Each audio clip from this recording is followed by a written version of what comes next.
is here from Wise Alliance again. We are in Franchising Sydney Expo 2024 and we are standing in Graze Craze. Thank you so much, Ian, for giving us the time. I would like to ask you a little bit of the details for basically what is the business that you guys do. Well, Graze Craze is a new concept that started off in America about 3 years ago. And they presently have about 75 stores up and running, with another 100 going in back to back. So naturally, it's one of the fastest growing charcuterie type franchises in America at the moment. This is our first release here for Australia, and we're from the United Franchise Group, so we have a large footprint here in Australia of about 170 stores. So naturally, when we bring over any brand from the USA to Australia, it seems to take off very well. And is it considered as like a food industry, or what do you call it? Yeah, it is basically in the food industry, more like catering. Yeah. And so what we do, we supply charcuterie or platters to corporate events, weddings, things like that. But we do also do a lot of other things very unique in the market that's not there right now.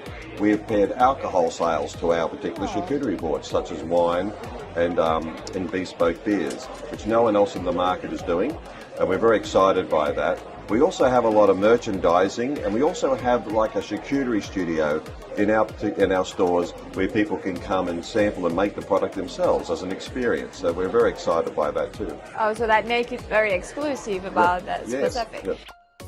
And can I ask you that how much is the initial investment required to get this franchising? It's a turnkey business, and so it's about 195,000 Australian, and that includes the fit out, the franchise fee, and all the equipment, everything you do need. We're looking for around about 50 square meters just to put somebody into business. So it's just like a place to set up the whole thing over there, basically, and yes. then. Yes.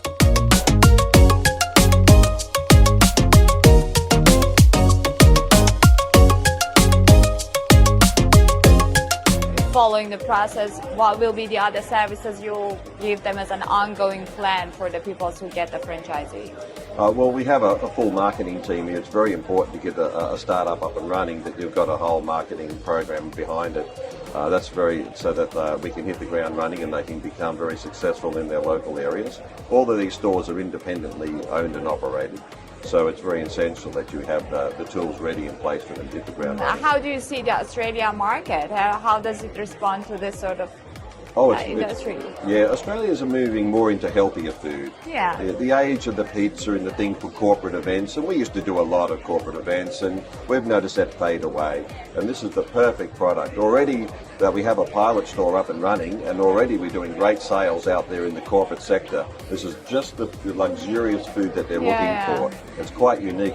And one thing I do like about it more than anything is that our franchisees who buy our stores, they don't make the charcuterie boards, they have staff that do that for them. So we're looking for more sort of marketing PR people. This frees up the business, and anyone can make a charcuterie board. Yeah.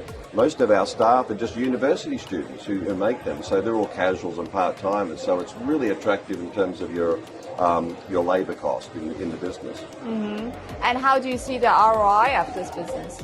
The return on investment in America is very strong, and that's one of its good things. I mean, a typical board cost, here in Australia, cost about $50 to make, and sells for roughly $210, so it's very good. Very good.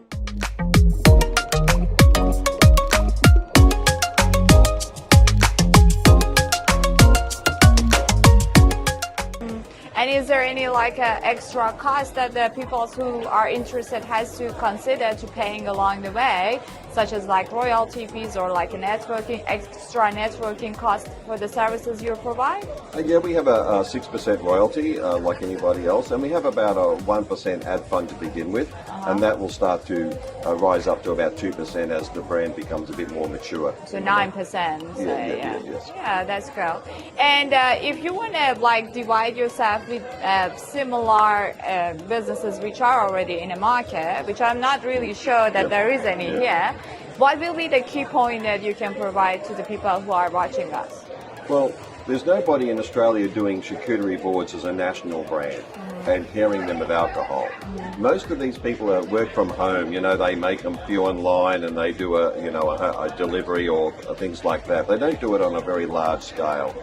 And you're not we guarantee people the freshness of the product and the safety of the product, and we stand behind our product, whereas we're not just a faceless entity made in a kitchen somewhere where no one knows where it's made and things like that. And that can be, if I was putting on an event for a wedding, I'd like to know exactly where the product is coming from. And that's one of our big standouts. You'll make a memory for them that stay for long. That's cool. As a last question, if you want to just like see yourself within the next 5 years in this market, where do you see that? Like all of other brands, I see ourselves as the market dominator for just charcuterie boards, as well as pairing them for wines. I want to be the go-to person where people has an event where they think healthy, but we can also give them something that no one else has in the market, and with speed to market as well. I want to be quick.